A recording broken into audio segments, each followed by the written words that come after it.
Satu hari nanti aku akan merebut hatimu, walau harus menunggu sampai ku tak mampu menunggumu lagi. Pendengar Pro 1 dimanapun Anda berada, kami masih terus temani Anda di Lintas Makassar Pagi. Edisi hari ini hari Jumat 26 Agustus 2022. Saya Melani Ahmad dan baik jelang Lintas Makassar siang pukul 10 waktu Indonesia Tengah kami hadirkan pemutaran lagu Indonesia Raya. 94,4 FM Kanal Inspirasi Pro 1 RRI Makassar.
Sembilan 94,4 FM Kanal Inspirasi Pro 1 RRI Makassar. Lintas Makassar siang. Pro 1 Kanal Inspirasi RRI Makassar.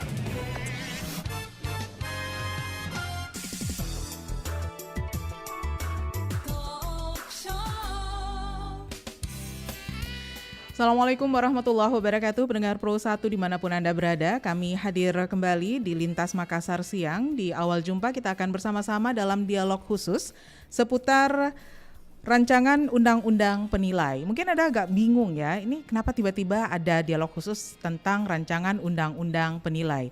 Bicara tentang undang-undang mungkin agak membosankan bagi beberapa orang, tapi perlu untuk diketahui. Nah, saat ini saya bersama dengan perwakilan ya dari Kantor Wilayah Direktorat Jenderal Kekayaan Negara atau DJKN Sulawesi Selatan, Tenggara dan Barat, Kementerian Keuangan Republik Indonesia. Di studio sudah hadir penilai pemerintah ahli media. Ada Pak Murtaji. Assalamualaikum, selamat siang Pak Murtaji. Waalaikumsalam, selamat siang Bu Mela. Baik, kemudian juga ada penilai pemerintah ahli pertama dari Kantor Pelayanan Kekayaan Negara dan Lelang atau KPKNL Makassar, Bapak Muhammad Irsyad. Assalamualaikum, selamat siang Pak Irsyad. Waalaikumsalam warahmatullahi wabarakatuh. Siang. Baik, kita siang ini berbicara tentang atau ngobrolnya tentang rancangan undang-undang penilai. Nah, seperti yang saya sampaikan di awal, berbicara tentang aturan itu biasanya beberapa orang menganggap ini tidak penting, membosankan dan seterusnya, tapi perlu ya untuk diketahui. Apalagi berbicara tentang kekayaan negara. Nah, di sini ada Pak Muhammad Irsyad. Kita akan perjelas dulu nih ya buat masyarakat yang mungkin belum terlalu familiar dan masih asing dengan istilah KPKNL. Kantor Pelayanan Kekayaan Negara dan Lelang, KPKNL. Nah, sebenarnya KPKNL ini apa nih Pak Irsyad? Iya, terima kasih atas kesempatannya. Sebelum kita masuk ke materi yang berat-berat mengenai undang-undangnya ya, kami perkenalkan dulu, kami dari KPKNL, Kantor Pelayanan Kekayaan Negara dan Lelang, Makassar, yang merupakan unit vertikal di bawah Kementerian Keuangan. KPKNL Makassar ini berada atau berlokasi di Jalan Urip Sumoharjo, Gedung Keuangan Negara di lantai 2. Jadi teman-teman, sahabat RRI yang ingin ke sana silahkan untuk mampir. Kemudian kami sehari-hari itu lingkup pekerjaan kami itu meliputi wilayah yang cukup luas, yaitu meliputi Kabupaten Pangkep, kemudian Maros, Makassar sampai ke selatan, Goa, Takalar, Jeneponto, Bantaeng, Bulukumba, Sinjai bahkan sampai ke Kepulauan Selayar seperti itu. Nah, saya juga mau menginformasikan nih buat pemirsa semua bahwasanya KPKNL Makassar sehari-hari kami punya 4 tugas pokok fungsi. Yang pertama adalah tadi sudah disebutkan yaitu mengenai pengelolaan kekayaan negara ya, atau biasa juga dikenal dengan barang milik negara atau aset negara. Kemudian yang kedua ada piutang negara ya. Jadi bukan utang negara Bu ya, biasanya paling sering dibahas utang ini ya, ini kami piutang negara. Kemudian ada lelang dan yang keempat adalah penilaian. Nah, penilaian inilah yang salah satu menjadi tugas pokok fungsi kami. Nah, untuk pengelolaan kekayaan negara, kami sehari-hari melayani penilaian baik itu untuk penjualan, pemindah tanganan aset ya. Kemudian ada tukar menukar aset baik itu pemerintah pusat maupun pemerintah daerah. Kemudian juga untuk pemanfaatan seperti sewa atau kerjasama pemanfaatan untuk lahan dan sebagainya. Nah, untuk program piutang negara saat ini kami dari tahun lalu sebenarnya itu menjalankan program keringanan utang. Nah, utangnya ini bisa berupa utang di RS, misalnya RS pemerintah, atau kemudian juga di PTN, ya, perguruan tinggi itu ada keringanan utang, tentu dengan memenuhi syarat dan ketentuan.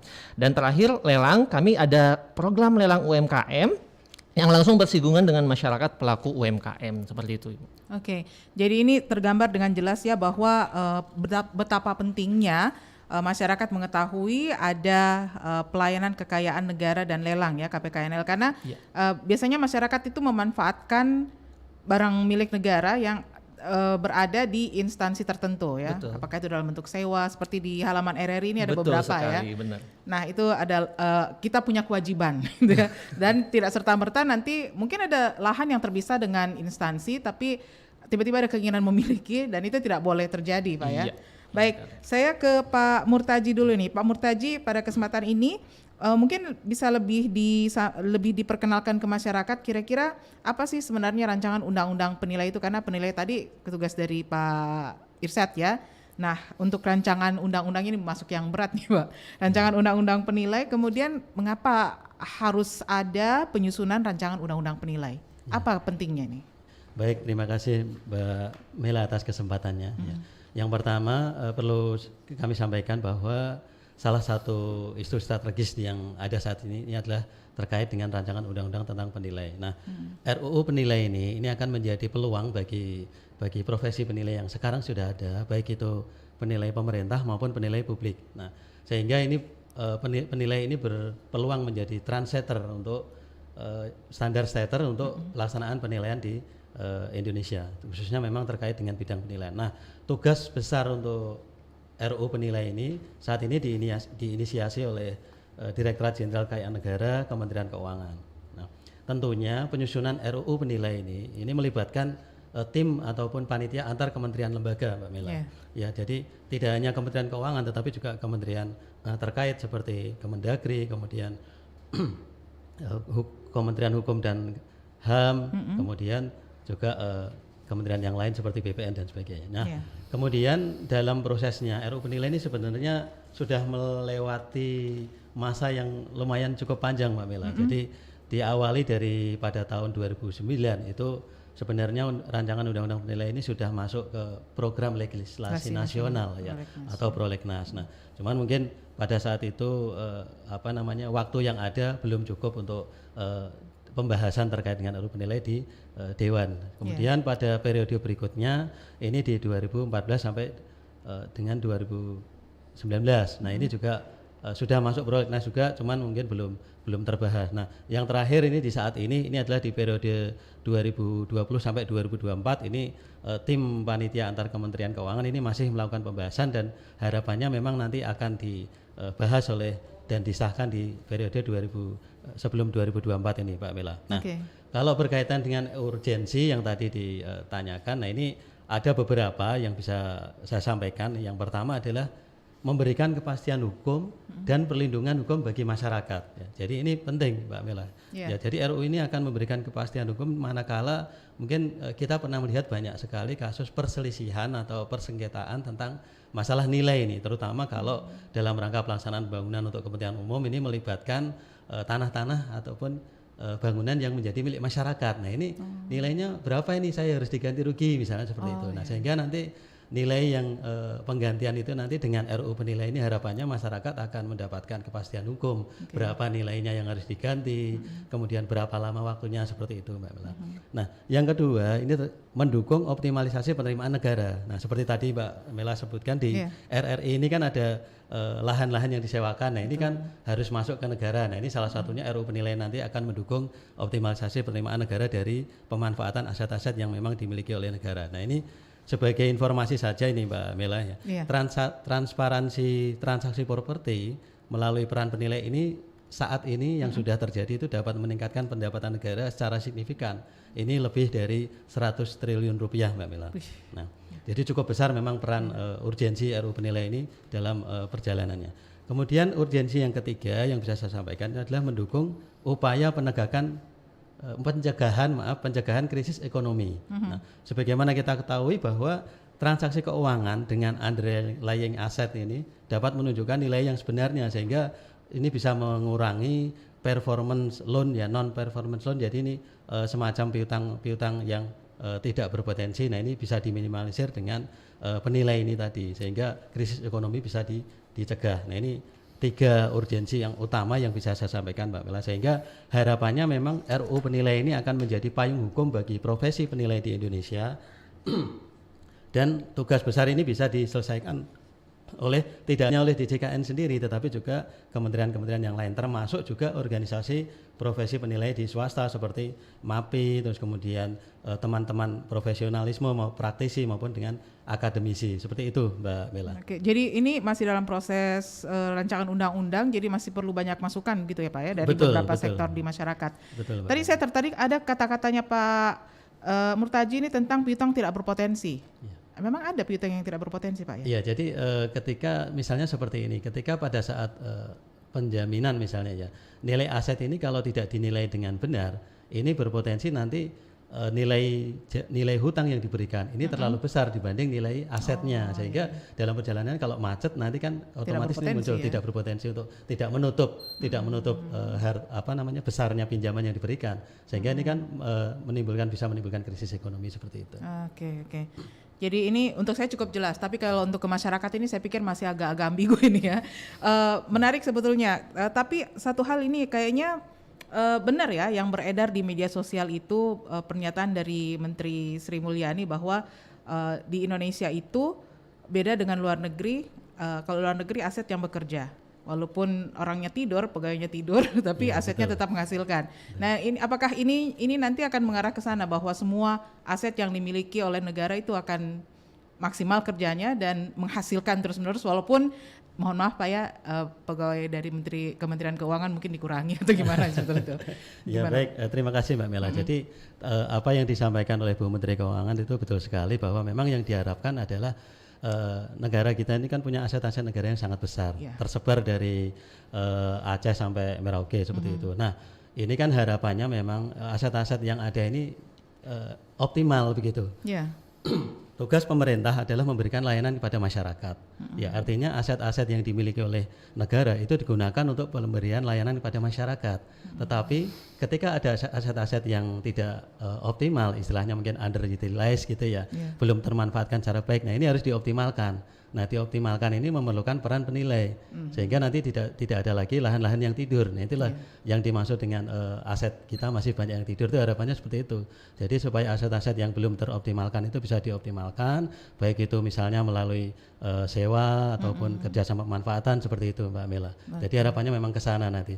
Nah, ini juga akan menjadi payung hukum bagi profesi penilai itu sendiri dan juga masyarakat seperti itu. Profesi penilai ini berarti bisa dari pemerintahan, bisa dari non Iya, pemerintahan. betul di RUU ini nanti juga disinggung terkait dua profesi yang sebetulnya ini kalau lihat dari kategorinya nanti ada 3, Mbak Mela. Ada yang berkiprah di instansi pemerintah seperti saya dan Mas Irsad.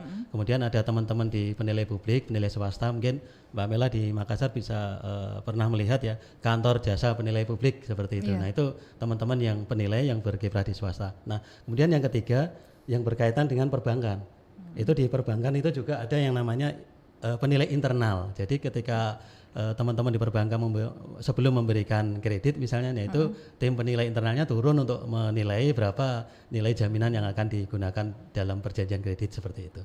Oke, jadi ini sebenarnya berkaitan langsung dengan masyarakat umum Betul, ya. betul. Mbak. Nah, bicara tentang masyarakat umum, saya undang pendengar kita untuk langsung bergabung. Anda boleh langsung menelpon kami di 0821 3333 9440. Sekali lagi di 0821 3333 9440, dan di nomor yang sama juga bisa berkirim pesan WhatsApp atau langsung komen di tayangan kami. Jadi ini bisa disaksikan juga langsung di fanpage Facebook Pro 1 RRI Makassar ya. Kalau lewat YouTube, sebentar saya nanya dulu. YouTube juga? Oke, YouTube-nya RRI Makassar ya, akun YouTube RRI Makassar. Baik. Ini sambil menantikan penelpon kita atau yang ingin bergabung ya di kesempatan siang hari ini, baik dari telepon maupun dari WhatsApp. Kita jeda dulu sejenak ini Pak Murtaji dan juga Pak Irsad. Sebentar kita akan segera kembali setelah informasi yang berikut ini.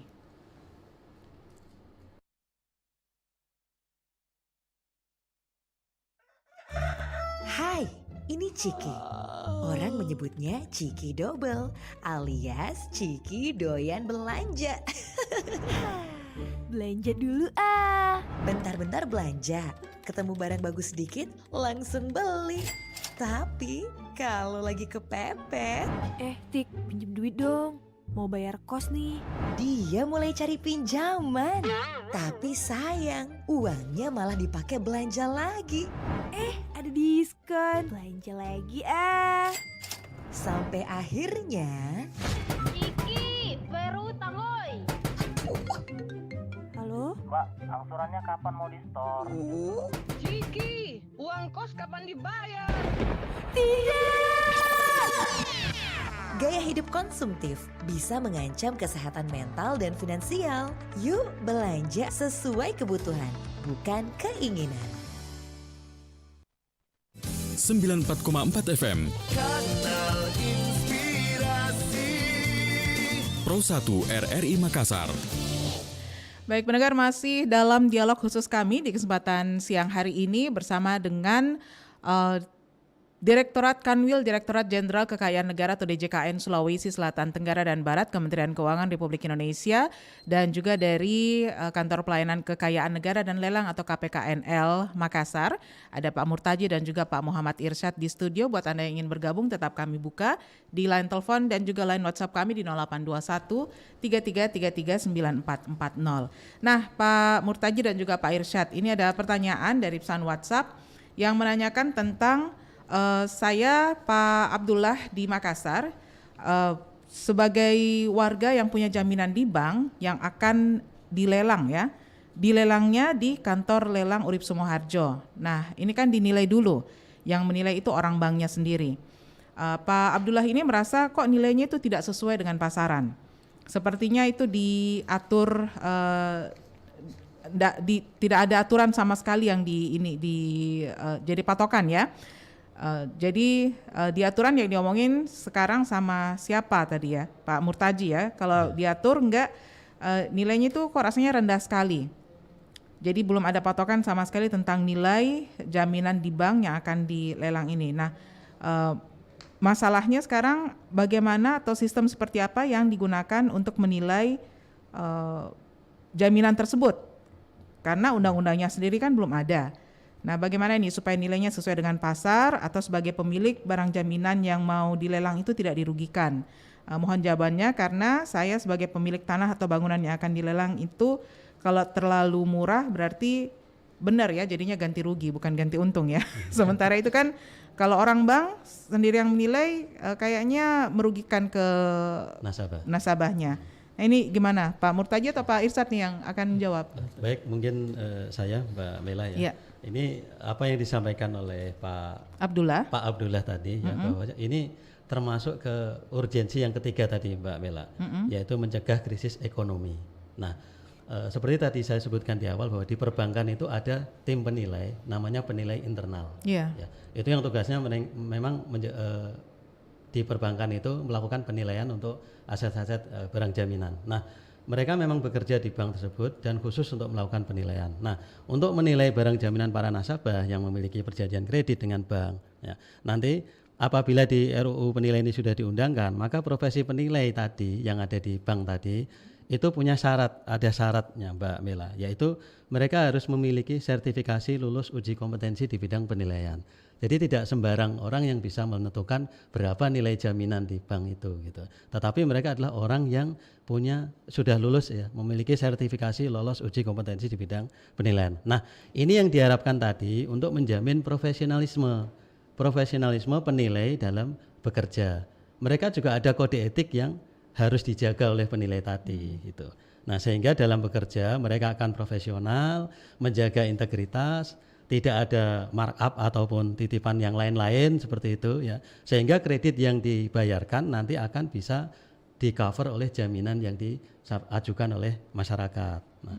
Nah, ini yang bisa membantu masyarakat untuk memperoleh jaminan hukum juga, bahwa jaminan saya ternyata dinilai fair ya, dinilai wajar oleh perbankan. Karena apa? Ya yang menilai sudah punya kompetensi tadi, sudah punya profesionalisme, sudah berintegritas seperti itu. Sehingga nilainya yang dihasilkan memang fair seperti itu. Sehingga kalau kreditnya itu nanti macet misalnya ya, jaminan tadi akan terselamatkan. Kenapa? Karena tidak dijual murah, tidak juga dijual di bawah harga pasar dan sebagainya.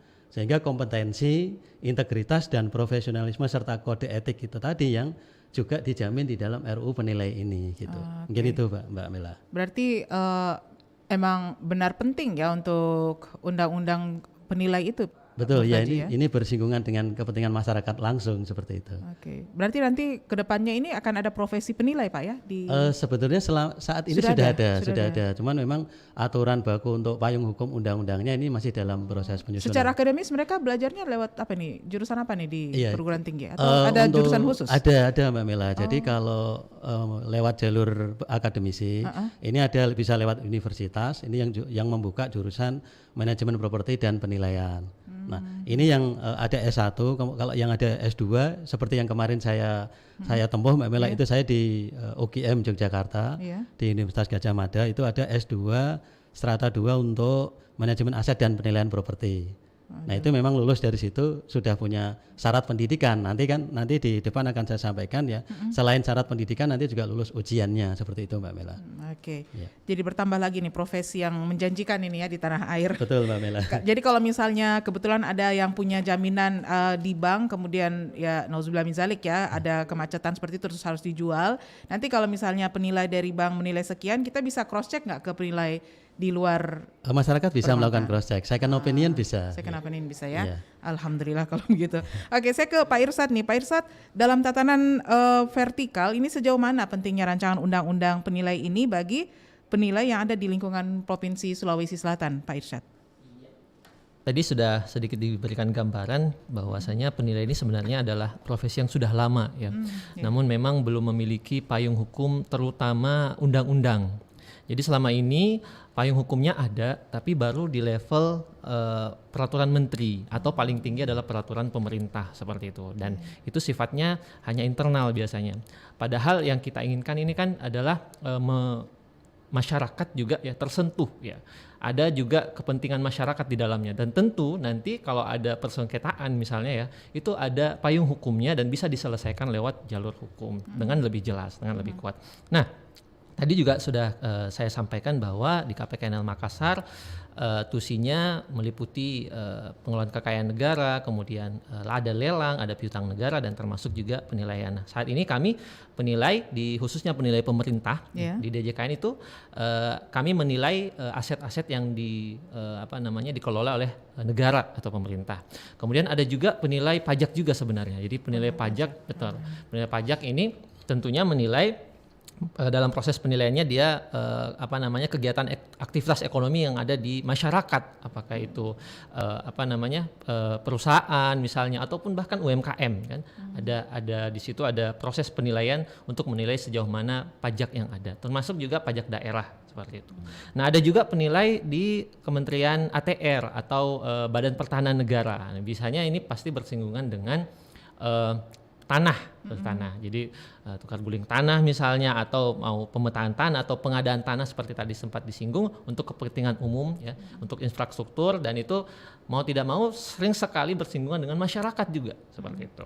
Nah, ada juga penilai internal tadi juga sudah disinggung, penilai internal. Pak Irsyad, saya setelah dulu nih. Jadi kalau misalnya saya mau jual tanah, terus saya mau tahu nih kalau di daerah kan biasanya semakin dekat ke jalan utama atau jalan protokol misalnya itu kan lebih mahal katanya ya. Itu benar seperti itu atau gimana? Bukan cuma katanya, tapi memang dan memang dalam proses penilaiannya itu kami, karena namanya yang kami keluarkan itu adalah nilai pasar atau nilai wajar, tentunya akan melihat kondisi pasar di sekitar jalan tersebut, seperti lokasi di mana aset atau properti tersebut berada, seperti itu. Jadi tidak asal-asalan, misalnya ada masyarakat, nih saya mau buka sekian deh, ya sesuai dengan keinginannya seperti itu. Tapi pasar mengatakan tidak seperti itu misalnya. Jadi inilah mungkin misalnya untuk kepentingan umum, sering sekali misalnya ada pemerintah yang ingin mengeluarkan untuk pembiayaan infrastruktur ya, tentu biaya yang kalau bisa maksimum lah, tidak juga terlalu mahal. Tapi juga ketemu dengan masyarakat yang maunya tinggi sekali ya. Tanahnya itu diganti untung atau ganti untung maunya sih sebenarnya ya. Nah, disinilah letak dari atau posisi penilai sendiri sebagai pihak ketiga yang bisa menengahi seperti itu. Tentu dengan adanya RUU ini ya, jaminan keprofesionalan, kemudian kode etik ya, sama seperti halnya dengan profesi-profesi yang lain. Jangan sampai misalnya ya, kita ambil contoh saja. Misalnya ada profesi yang lain, dokter misalnya ya. Ada dokter yang malpraktik misalnya. Nah, sekarang kan penilai belum ada undang-undangnya. Nah, ketika penilai yang kita tadi sebagai orang yang bisa menjembatani kepentingan antara pemerintah misalnya atau dengan masyarakat, dan itu bisa fair, nah disinilah ya urgensi dari undang-undang itu sendiri seperti itu. Jadi kita ingin juga supaya semakin juga dikenal profesi penilai ini, masyarakat juga familiar dan tidak takut seperti itu. Mungkin ini siapa ini yang datang seperti ini ya. Padahal kami maunya juga untuk kepentingan masyarakat seperti itu. Betul.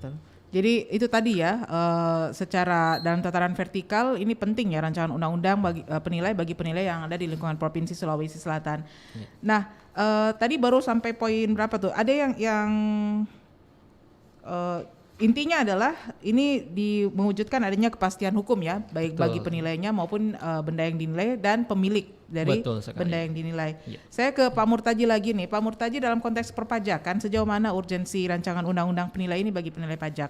Apakah cuman untuk memastikan saja bahwa pengusaha ini atau UMKM ini bayar pajaknya udah sesuai? Tapi dengar-dengar bisa Pak ya diatur-atur tuh untuk bayar pajak. Ya, izin Mbak Mela untuk menyampaikan ya. Jadi untuk pemulihan ekonomi saat ini, ini seluruh potensi penerimaan negara ini kan harus dioptimalkan, Mbak Mela.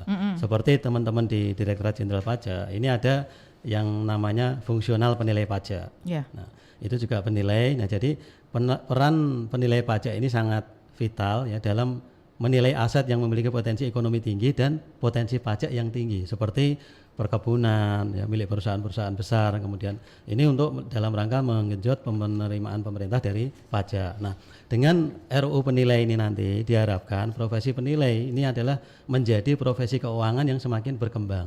Nah, sehingga memiliki kontribusi besar dalam perekonomian. Misalnya pada saat ini kan banyak perusahaan-perusahaan yang mungkin perusahaan digital, Mbak Mela ya. Asetnya secara fisik itu sedikit.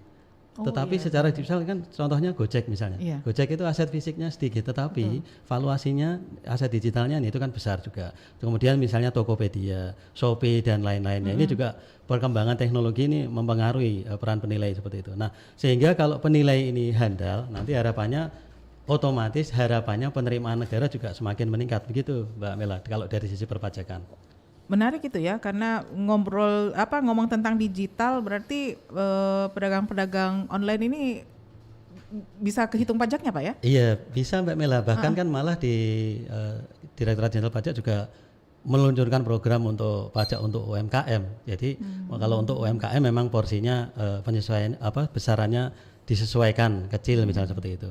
Jadi memang itu tujuannya untuk memajukan perekonomian seperti itu Mbak Mela. Nah karena mereka ada penilai juga, nah harapannya memang dengan RUU penilai nanti teman-teman penilai pajak juga tadi profesional, kompeten, kemudian juga kode etik dan berintegritas seperti itu, sehingga harapannya tadi yang Mbak Mela sebut diatur-atur itu ya nggak ada lagi karena memang dijamin dengan undang-undang nanti seperti itu Mbak kode Mela. etiknya juga ya. Betul Mbak Mela. Pak Murtaji, menarik tadi yang soal ini digital itu, kira-kira yang youtuber itu bisa kena pajak atau sudah dikenakan pajak?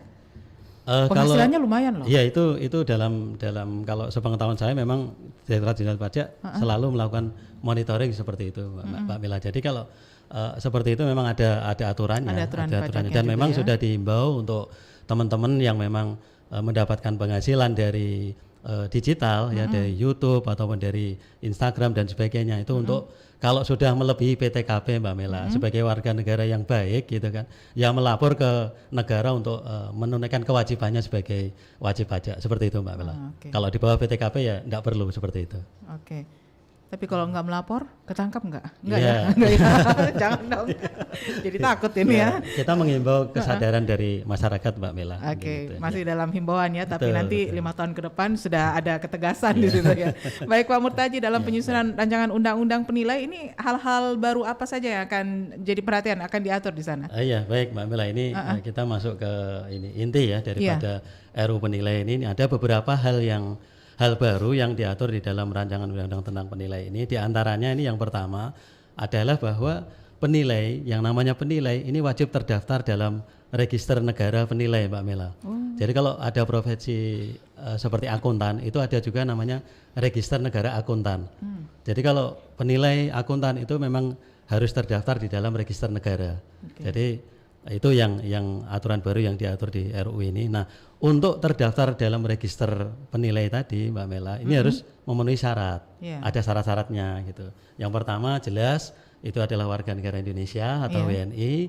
Kemudian yang kedua sehat jasmani dan rohani. Kemudian berusia paling rendah 21 tahun. Yang keempat adalah telah lulus pendidikan di bidang penilaian, pendidikan formal Mbak Mela. Kemudian yang berikutnya memiliki nomor pokok wajib pajak.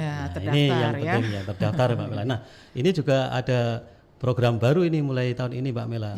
NPWP itu sekarang sudah ini dengan NIK. Jadi NIK kita yang ada di KTP itu sudah bisa menjadi NPWP nanti.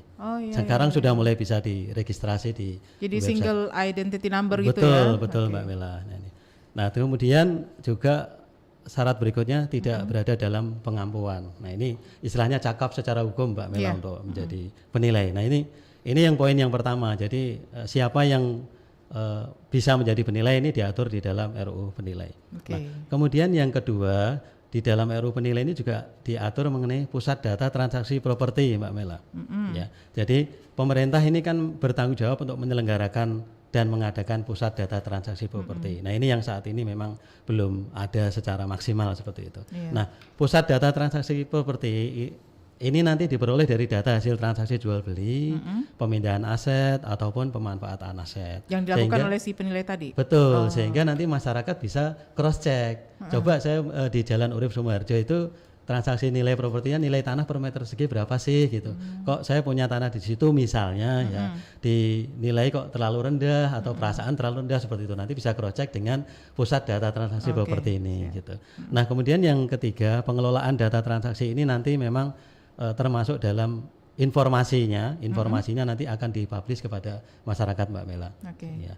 Kemudian yang ketiga ini terkait organisasi profesi. Nah, bahwa organisasi profesi itu nanti akan berhimpun di dalam suatu organisasi, ya baik itu profesi penilai pemerintah maupun penilai publik. Nah, sehingga nanti di sini Menteri Keuangan nanti berwenang untuk menetapkan organisasi. Nah, saat ini memang sudah ada untuk organisasi profesi yang teman-teman penilai swasta itu namanya MAPI, Mbak Mela. MAPI. Masyarakat Profesi Penilai Indonesia, MAPI. Nah, dan MAPI ini punya cabang juga di termasuk di Sulawesi Selatan juga ada di DPD MAPI di Sulawesi Selatan. Salah satu anggotanya mungkin Pak Murtaji ya. Kalau saya di saya yang pemerintah. Oh, yang pemerintah. Ya, kalau itu untuk teman-teman yang di swasta. Ya, ya betul. Nah, kemudian semua penilai baik itu penilai publik maupun penilai pemerintah itu harus ikut jadi organisasi profesi tadi. Nah, itu salah satunya untuk pengawasan. Pengawasan supaya setiap penilai yang menjadi anggota itu tadi profesionalnya terjaga, kemudian integritas, kompetensi dan juga kode etiknya seperti itu. Nah, kemudian di RUU penilai ini juga diatur mengenai majelis kehormatan ya, bahwa di dalam menetapkan standar penilaian itu nanti ada standar kompetensi penilai dan standar kode etik seperti itu.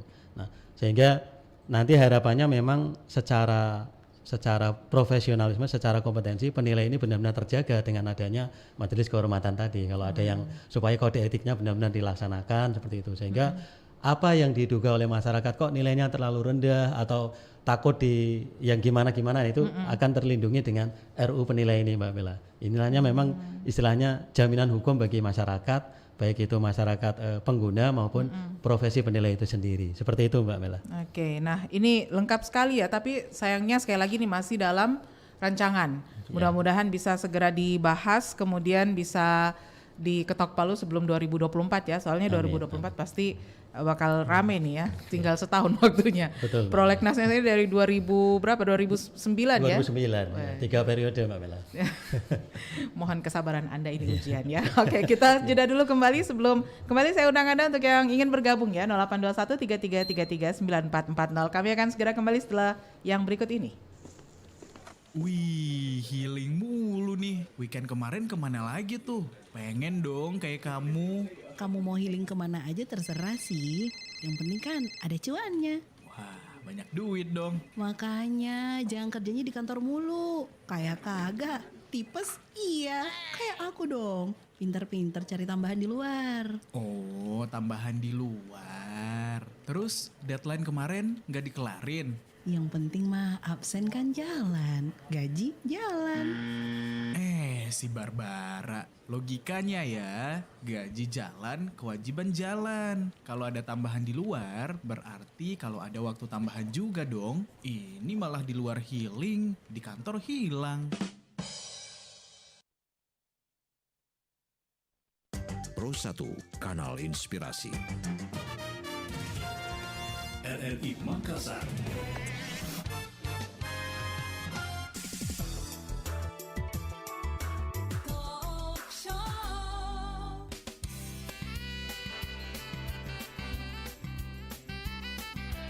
Baik pendengar, masih terus kami temani Anda di Lintas Makassar siang untuk sesi dialog khusus seputar RUU penilai ya. Jadi penilai ini merupakan salah satu profesi yang mungkin beberapa di antara Anda belum mengenalinya ya. Dan RUU penilai ini penting untuk diketahui oleh masyarakat. Jangan sampai secara contoh kasus ya, secara langsung Anda mungkin punya jaminan atau agunan di bank yang terpaksa harus dilelang dan Anda merasa bahwa nilainya ini kayaknya di bawah harga pasar ya. Nah ini bisa di cross check kepada penilai swasta maupun penilai dari pemerintah. Dan berbicara tentang hal ini, di studio sudah masih bersama kami perwakilan dari Kanwil Direktorat Jenderal Kekayaan Negara atau DJKN Sulawesi Selatan, Tenggara dan Barat, Kementerian Keuangan Republik Indonesia, Pak Murtaji, seorang penilai pemerintah ahli madya. Kemudian juga ada Pak Muhammad Irsyad dari Kantor Pelayanan Kekayaan Negara dan Lelang atau KPKNL Kota Makassar. Kita lanjut lagi dalam dialog khusus ini, sementara masih terus menantikan partisipasi Anda di dua line komunikasi kami, telepon dan juga WhatsApp 0821 3333 9440. Pak Irsyad, di lingkup KPKNL Makassar ini peran strategis apa yang sudah dilakukan oleh penilai pemerintah di Makassar, Pak? Iya.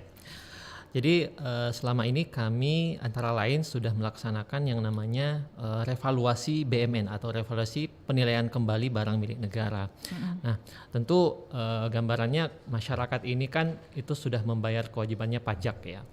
Kemudian itu masuk APBN, kemudian pemerintah sudah melaksanakan kemudian pelayanan kepada masyarakat, dan dari APBN itu dikeluarkanlah uang untuk membangun infrastruktur, untuk membangun kantor-kantor termasuk rumah sakit, puskesmas, gedung-gedung sekolah. Nah, termasuk tanah yang tentunya untuk lokasi aset tersebut. Nah, selama ini beberapa tahun yang lalu itu setelah dibeli kemudian dilakukan pelayanan kepada masyarakat itu belum pernah dilakukan penilaian kembali kewajaran atas nilainya seperti itu. Nah, kemarin di 2017 dan 2018 kami melaksanakan program revaluasi barang milik negara. Jadi menilai kembali aset-aset tersebut yang sudah banyak di seluruh Indonesia dari ujung Merauke sampai ke Papua sana, ke Sorong, dan itu sudah dinilai dengan wajar, dan itu kita bisa lihat di neraca pemerintah. Jadi semua orang bisa melihat berapa sih kekayaan negara atau aset pemerintah saat ini. Seperti itu. Dan itu menjadi satu hal yang transparan kepada masyarakat bahwasanya ya uang masyarakat yang dibeli dengan pajak itu digunakan sesuai dengan peruntukannya seperti itu. Itu yang pertama mungkin yang strategis. Kemudian kalau khusus di Sulawesi Selatan ini baru-baru ini kemarin kami kami melaksanakan penilaian jadi terkait dengan kasus Jiwasraya ya. Kemarin kan juga sempat heboh kasus Jiwasraya ini. Nah, dari kasus Jiwasraya ini ternyata ada salah satu aset dari rampasan oleh kejaksaan itu yang berada di Sulawesi Selatan, khususnya tepatnya di Bulukumba. Dia berupa kapal, kapal pinisi, kapal tradisional pinisi. Nah, itu kami langsung menilai barang tersebut. Nah, nilainya kami keluarkan dan alhamdulillah kemarin laku terjual seperti itu. Jadi akuntabilitas. Jadi mungkin masyarakat menilai ini kemarin Jiwasraya gimana sih ininya ya, hasil-hasil dari uang korupsi itu. Nah, jadi kalau ada aset yang dirampas oleh negara, kemudian kejaksaan yang telah merampas itu meminta penilaian kepada kami, contoh kasus itu, kami menilai dan akhirnya dilelang juga. Nah, kebetulan lelangnya juga di kantor kami, di kantor kami, dan alhamdulillah kemarin juga laku dengan nilai yang cukup optimal lah seperti itu. Nah, ada juga kasus-kasus pidana yang lain, misalnya dari KPK. Ini banyak sekali sebenarnya barang-barang tegahan KPK, sitaan KPK itu yang kami juga nilai, termasuk pada akhirnya juga dilelang di KPKNL. Dan memang kebanyakan di pusat ya, di Jakarta ini karena permintaannya dari KPK yang ada di pusat. Kemudian baru-baru ini juga ada sementara penjajakan ya. Jadi dari pemerintah Kota Makassar itu yang ingin melakukan kerjasama pemanfaatan atau penyediaan infrastruktur terutama di di Antang ini, TPA ya, tempat pembuangan akhir Antang itu mau menjajaki di mana pengolahan sampahnya itu lebih bagus, lebih profesional. Nah, tentunya pemerintah Makassar ingin mengetahui jikalau misalnya ada pihak ketiga yang mau menanamkan investasi di dalamnya. Kabarnya dari luar ya itu ya? Ya, investasi di dalamnya. Nah, di kami pemerintah Makassar kemarin sudah berkoordinasi dengan kami dan juga nantinya akan ditindaklanjuti. Jadi kalau misalnya ini bisa goals misalnya ya, kita harap juga seperti itu, nanti bisa juga menjadi gambaran bahwasanya TPA itu bisa dimanfaatkan, kemudian dibangun lebih profesional seperti di luar negeri ya. Pengelolaan sampahnya tidak amburadul, tidak amburadul, lebih bagus. Kemudian sisa-sisanya juga malah bisa dimanfaatkan seperti itu untuk energi. Kemudian juga dengan lingkungan bisa lebih bersih seperti itu. Jadi ini saya kira merupakan peran strategis salah satunya dari apa yang kami lakukan selama ini seperti itu.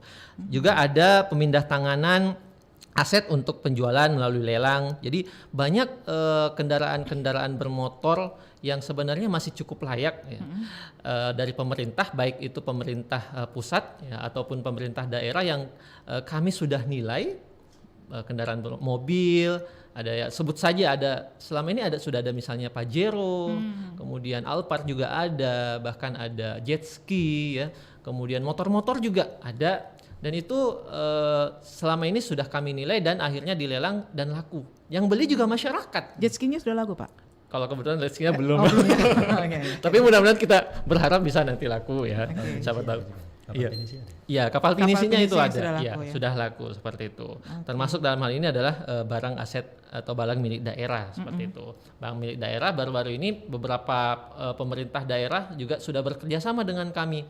Selain untuk penghapusan ya, untuk melelang barang-barang inventarisnya yang sudah rusak berat, ternyata masih ada pasarnya. Tentu di pengepul-pengepul itu ya, dia punya pasar tersendiri seperti itu. Mungkin masyarakat belum tahu ya kalau di. Saya juga belum tahu, Pak. Iya. Jadi mungkin saya heran nih. Ada yang menarik mungkin saya kasih di Jakarta itu ya, ada memang pengepul-pengepul yang lebih profesional lah. Jadi dia tidak barang rongsokan betul yang tidak bisa digunakan lagi mungkin ya. Tapi dia manfaatkan barang-barang inventaris dari pemerintah berupa sofa, kemudian kursi-kursi yang sebenarnya tinggal diperbaiki sedikit itu bisa dijual kembali. Di Jakarta itu ada, di Jakarta itu, dan itu menjadi potensi penggerak ekonomi masyarakat. Tentu mereka juga butuh gudang, butuh pekerja untuk bisa memperbaiki kembali. Ini kan bisa menyerap juga tenaga kerja. Jadi dari situ sebenarnya banyak sekali yang bisa menggerakkan ekonomi masyarakat. Mungkin juga bisa saya tambahkan, walaupun saat ini belum pernah kami laksanakan ya, tapi bisa menjadi potensi juga. Misalnya ada, mohon maaf, perkara warisan seperti itu, peninggalan harta seperti itu. Sebenarnya masyarakat tidak perlu takut atau misalnya ragu, mereka bisa menggunakan atau meminta jasa penilai untuk bisa misalnya menilai seberapa sih asetnya ini, berapa sih warisannya ini, warisannya ini seberapa, baik itu misalnya tanah, kemudian gedung, bahkan misalnya dia memiliki aset berupa saham, itu juga bisa dinilai oleh penilai seperti itu. Dan kalau penilainya juga misalnya cakap untuk ya bisa memberikan dalam waris misalnya ya, walaupun pada akhirnya nanti tentu ada pengadilan agama misalnya salah satu. Tapi dalam hal ini banyak sekali sebenarnya potensi-potensi atau celah-celah yang bisa dimanfaatkan oleh masyarakat dalam hal menggunakan jasa penilai ini, baik publik maupun pemerintah. Seperti itu. Menarik Pak Irsad. Yang menariknya di sini adalah semua barang sitaan, semua barang inventaris yang akan dihapus dari daftar inventaris itu bisa dilelang. Betul. Dan bisa tetap ada nilainya ya, walaupun sudah mau dihapus ya. Betul. Hampir sama dengan kenangan ya, mau dihapus saya. Nah, Pak Irsad, ini saya jadi kepikiran, apakah ada barang sitaan atau barang inventaris yang sama sekali tidak bisa dilelang? Kan kayaknya semua ini bisa dilelang semuanya nih. Ya. Ada jadi sesuai dengan aturan dapat kami informasikan, memang atas inventaris barang-barang sitaan itu sangat diharapkan. Kalau dalam sitaan kan biasanya ada kasus pidana yang itu mengakibatkan kerugian negara. Ya, tentu kita ingin supaya ada pengembalian kerugian negara kepada kekas negara seperti itu. Kemudian inventaris juga ya, walaupun sudah misalnya lama digunakan, tapi itu masih ada dan itu untuk kemudian menambah pendapatan daerah ataupun pendapatan negara seperti itu. Kita harapkannya memang bisa dijual, kita harapkan, dan itu masih ada nilainya.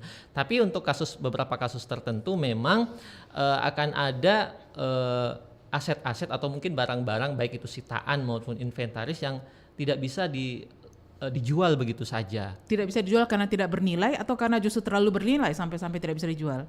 Bisa jadi sebenarnya bernilai, tapi ada misalnya barang yang berbahaya seperti itu. Ya. Sitaan misalnya dari bea cukai atau dari apa ya barang berbahaya yang misalnya alkohol seperti itu ya, tegangan-tegahan bea cukai seperti itu. Itu narkoba juga berarti nggak bisa ya. Makanya betul ada pemusnahan barang-barang sitaan maupun sebenarnya inventaris yang memang kalau kita anggap penilai melihat bahwasanya ini memang sudah tidak layak ataupun nilai ekonomisnya sudah tidak ada dan sesuai dengan peraturan perundang-undangan, jauh lebih baik juga untuk dimusnahkan. Dimusnahkannya ini berbagai macam juga, bukan cuma dibakar, ada yang ditenggelamkan misalnya atau ditanam, sehingga misalnya obat-obatan juga itu ada aset pemerintah, itu obat-obatan dari BP POM misalnya ya, atau yang disita oleh BP POM itu juga supaya tidak beredar di masyarakat ya, membahayakan masyarakat itu disita, kemudian dilakukan pemusnahan seperti itu. Tapi itu masuk aset. Masuk aset juga ya. Berarti penilai ini benar-benar orang yang cerdas melihat bahwa barang ini apakah itu sitaan atau apalah itu inventaris dan seterusnya masih memiliki nilai untuk dijual kembali, harus punya kemampuan seperti itu, Pak ya? Betul, disitulah urgensinya kembali lagi misalnya dari RUU ini, karena orang yang kemudian dianggap sebagai penilai yang profesional tentu dia sudah melalui berbagai pendidikan ya, kemudian pelatihan dan tentu ada tanggung jawab di situ kan. Ya, profesi sebagai seorang profesional dia punya tanggung jawab, punya kode etik seperti itu. Dan itu yang kemudian menjamin baik dirinya maupun masyarakat seperti itu. Baik, ini kita sedikit lagi akan berada di penghujung kebersamaan kita, ada sekitar 5 menitan. Tapi saya tertarik dengan profesi penilai ini yang mungkin belum terlalu banyak dikenal. Saya ke Pak Murtaji dulu. Pak Murtaji, kalau dari level pendidikan Pak Murtaji kan sudah sampai strata 2 nih untuk penilai. Ini kalau melihat antusiasme adik-adik kita, generasi muda untuk profesi ini kira-kira sebesar apa tuh Pak? Ya baik, terima kasih Mbak Mela. Jadi kalau tren ke depan tren ke depan ini memang profesi ini, penilai ini adalah profesi yang istilahnya masih punya peluang yang sangat besar untuk berkiprah di negara kita ya. Jadi ini bisa dilihat juga dari pendidikan formal. Memang tadi saya sampaikan bahwa untuk menjadi seorang penilai ini bisa pendidikan ya, terutama lulus pendidikan di bidang penilaian ini dengan pendidikan formal ya. Ini bisa di perguruan tinggi yang menyelenggarakan program S1 maupun S2 penilaian ataupun manajemen properti. Nah, ini bisa dilihat misalnya dari angkatan yang lulus sekarang ini masih terus berlanjut ya, baik itu dari yang ada di Sumatera misalnya di Universitas Sumatera Utara, kemudian di Universitas Gajah Mada juga itu masih menjalankan pendidikan ini. Artinya ini memang ini ke depannya menjadi profesi yang menjanjikan gitu Mbak Mela ya. Nah, itu yang pertama setelah lulus dari pendidikan formal itu memang nanti harus mengikuti uji kompetensi, sertifikasi. Yang sertifikasi inilah yang menjadi bukti bahwa calon penilai ini sudah lulus dan sudah berhak untuk menjadi seorang penilai seperti itu. Nah, kalau di pemerintah ini beda lagi, setelah lulus dari bisa melalui jalur pendidikan di universitas, ini juga melalui balai-balai diklat, badan diklat yang saat ini di Kementerian Keuangan itu di Badan Pendidikan dan Pelatihan Keuangan itu di BPPK itu juga menyelenggarakan pendidikan untuk penilai. Dan di pemerintah pun juga ada sertifikasinya Mbak Mela untuk lulus menjadi seorang penilai. Sehingga memang kalau di instansi pemerintah ini maupun di swasta itu klasifikasi penilai ini juga ada beberapa level atau beberapa tingkat ya. Misalnya kalau tadi di Mas Irsad itu adalah penilai ahli pertama, kemudian ada yang namanya penilai ahli muda, kemudian saya sendiri penilai ahli madya, dan ada lagi penilai ahli utama. Nah, ini sesuai dengan kompetensi dan persyaratan yang dimilikinya Mbak Mela. Nah, kalau untuk teman-teman di penilai publik di swasta itu juga mereka ada penilai yang terdaftar, peserta, kemudian ada yang bersertifikat penilai publik seperti itu. Nah, ini masing-masing ada untuk dijaga kompetensinya, kemudian integritasnya dan profesionalnya dalam menjalankan tugas penilaian seperti itu Mbak Mela. Berarti kalau bersertifikat itu ada ujian sertifikasi Betul, reguler ya, reguler. berapa bulan gitu ya. Dan pendidikannya pun di teman-teman di MAPI mereka menyelenggarakan diklat secara rutin dan reguler. Jadi kalau misalnya nih Mbak Mela pengen jadi penilai misalnya ya bisa menghubungi dengan teman-teman di MAPI untuk kapan ada diklat penilaiannya, kemudian ujian sertifikasinya kapan seperti itu. Di Makassar sini ada di Racing Center itu DPD MAPI Sulawesi Selatan ada Mbak Mela ya. Gitu. Ini jadi informasi yang berharga juga untuk pendengar kita ya. Pak Murtaji, yang terakhir ini bisa menyampaikan pertimbangan strategis penyusunan rancangan undang-undang penilai ini jika dikaitkan dengan program Nawacita. Jadi program Nawacitanya Presiden kita ini masih terus berusaha kita capai hingga 2024 nanti ya. Nah, ini kira-kira kaitannya pertimbangan strategisnya dalam penyusunan rancangan undang-undang penilai ini terhadap Nawacita. Baik, terima kasih Mbak Bella. Jadi Nawacita ini adalah 9 program prioritas pembangunan yang sudah dicanangkan oleh Bapak Presiden Jokowi ya. Sehingga setiap peraturan perundangan termasuk RUU penilai ini kalau mau disusun ya harus mengacu ke Nawacita tadi. Relevan tidak dengan prioritas pembangunan seperti itu. Nah, Ini relevansinya kalau bisa saya sampaikan, ini yang pertama, ini terkait dengan nawacita yang kedua, Mbak Mela. Nah, nawacita yang kedua yaitu meningkatkan akuntabilitas dan transparansi kinerja pemerintah pusat dan pemerintah daerah yang tercermin dalam laporan keuangan pemerintah pusat dan pemerintah daerah. Jadi pemerintah pusat dan pemerintah daerah ini kan punya kewajiban untuk menyusun laporan keuangan, dan disitulah penilai itu berkiprah untuk menyajikan nilai yang wajar ya di dalam laporan keuangan itu. Kemudian nawacita yang keempat, ya, menjaga kewajaran hasil penilaian dan memberi perlindungan serta kepastian hukum kepada masyarakat dan penilai melalui peningkatan profesionalisme dan daya saing profesi penilai. Jadi kompetensi, kemudian integritas dan profesionalisme itu nanti akan menghasilkan nilai yang wajar yang tidak bias, sehingga memberikan jaminan kepastian hukum untuk masyarakat seperti itu. Kemudian kaitannya juga dengan nawacita berikutnya, yaitu nawacita yang keenam, yaitu memberikan kemudahan bagi pemerintah pusat maupun pemerintah daerah dalam rangka pengadaan tanah bagi kepentingan umum untuk mendukung kesejahteraan masyarakat dan berdaya saing secara internasional. Artinya secara tidak langsung memang proses pembangunan yang melibatkan tanah-tanah untuk pengadaan kepentingan umum nanti didukung dijamin dengan RUU penilai ini, Mbak Mela, bisa berjalan dengan baik seperti itu, sehingga melancarkan kegiatan pembangunan.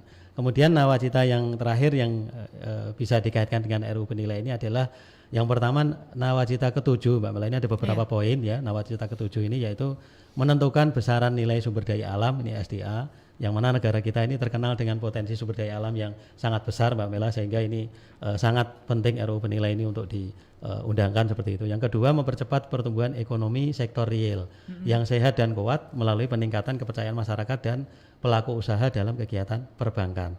Nah, kemudian yang ketiga, menciptakan pasar modal yang sehat dan efisien dengan menggunakan hasil penilaian dari profesi penilai dengan sebagai dasar transaksi yang bersifat material dan non material. Nah, dan yang terakhir, mengoptimalkan penerimaan pemerintah pusat dan pemerintah daerah di bidang perpajakan maupun non perpajakan melalui proses penilaian yang akuntabel tadi, Mbak Mela. Itu mungkin kaitannya RUU penilai ini dengan nawacita tadi, Mbak Mela. Baik, ini masih sekali lagi masih dalam bentuk rancangan undang-undang, tapi kita berharap bisa segera ketok palu nih Pak ya, karena mudah-mudahan, kemarin ada beberapa rancangan undang-undang itu yang kabarnya sudah di ACC 12 kalau nggak salah ya, 12, tapi belum masuk penilai Pak ya? Betul. Insya Allah tahun depan. Mudah-mudahan ini. Nah ini memerlukan dukungan yang besar dari masyarakat maupun pihak terkait, Mbak Mela ya. Ini sehingga kami harapannya memang RUU penilai ini bisa segera disahkan, karena memang masyarakat sangat memerlukan ya jaminan kepastian hukum, dan juga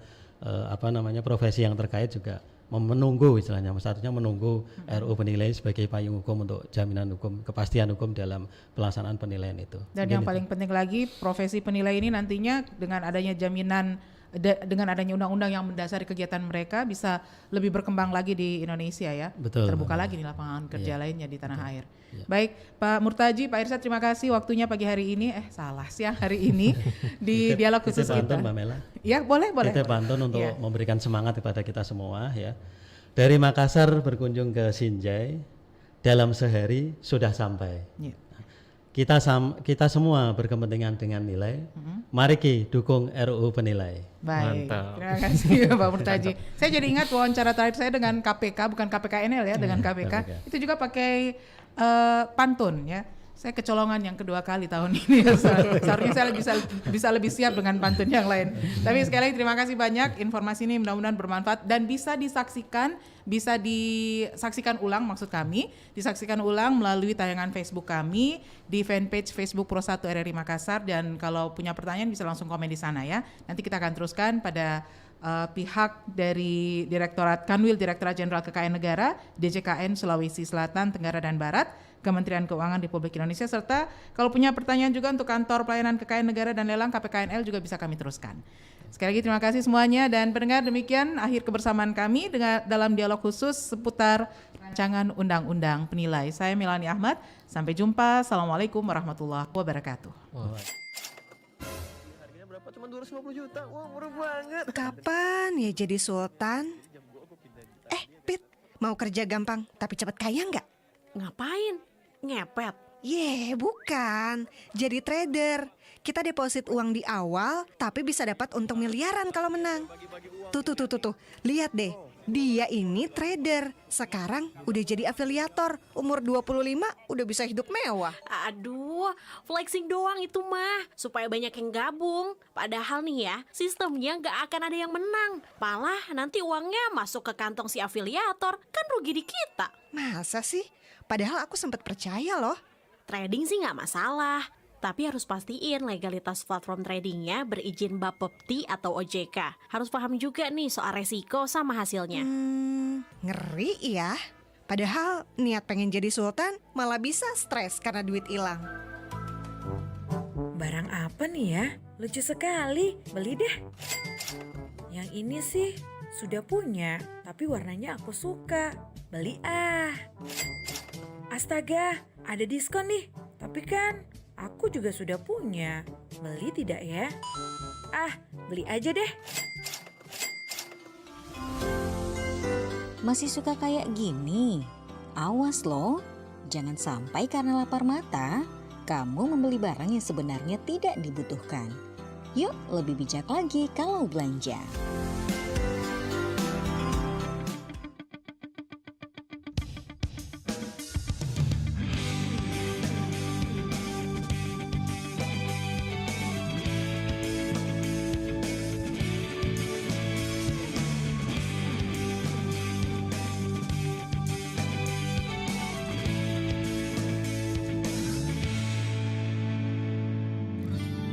Mentari pagi sinari sukma, terangi bumi hangatkan cinta, satukan tekad hasrat bangkit